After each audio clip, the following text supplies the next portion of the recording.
Today we want to model a wind turbine, grid-connected wind turbine in Simulink.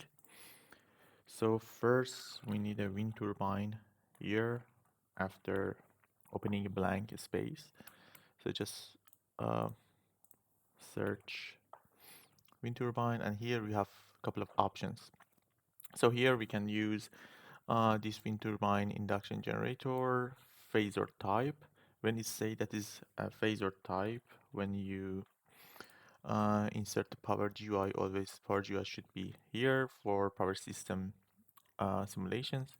Here you should change that to phasor, and here is ask for the frequency. So whole component in power system and simulation should have the frequency of 60 Hertz. So if you open the wind turbine specification, here you can see the frequency. Here is power nominal. We can put, for example, to 1.5 kilo. A voltage, for example, to 400 volt.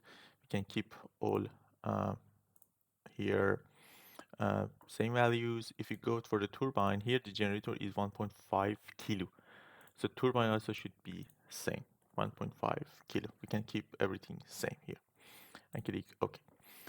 Then we need um, one voltage source. Here we have a lot of voltage source, but because we use the uh, power system blocks here, we can use this one here.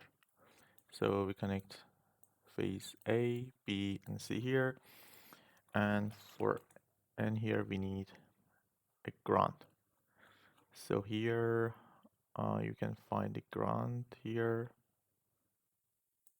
This is the ground. Just connect this one. So we can also put some loads here, two-phase loads here. So if you come down here, you can find, yeah, here is three-phase loads. Phase A, B, and C. Make it simple. So here you can see there's a voltage. For example, we can put 400 volt. Click OK. Here is the values, and we can um, change the values. For example, the voltage to 400, and here we can put now is 100. Is not so much. We can go for 10 kilo. Here also another 10 kilo. And here we need wind and trip. So for wind, we need a step. And for trip, we need just one constant number. It should be 0. If this is 1, this is a trip signal. So always it should be 0. If you want to make it trip with some blocks, you can put it as a 1. And here we need a step signal here for changing the wind values. We can put, for example, 5, the step time, and the final value 9, for example, initial value 0, for example. Click OK.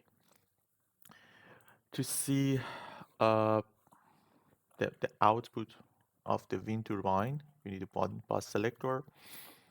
Put one bus selector here. Slow. Yes. And just connect this one. So if you double click, automatically it's recognize the signals from the connected unit. So here we can see, for example, P and Q and wind speed, for example. And click close. So here we have 3 outputs. If you want to see them, here we can use a scope, but a scope only can be connected to one of them. To be able to see them, go double click in the scope, go to setting. Here, number of input 3, then it will be all in one plot. If you want to see different plot, just click on the layout like this. Okay. And speed, active and reactive power. So now if you run the simulation,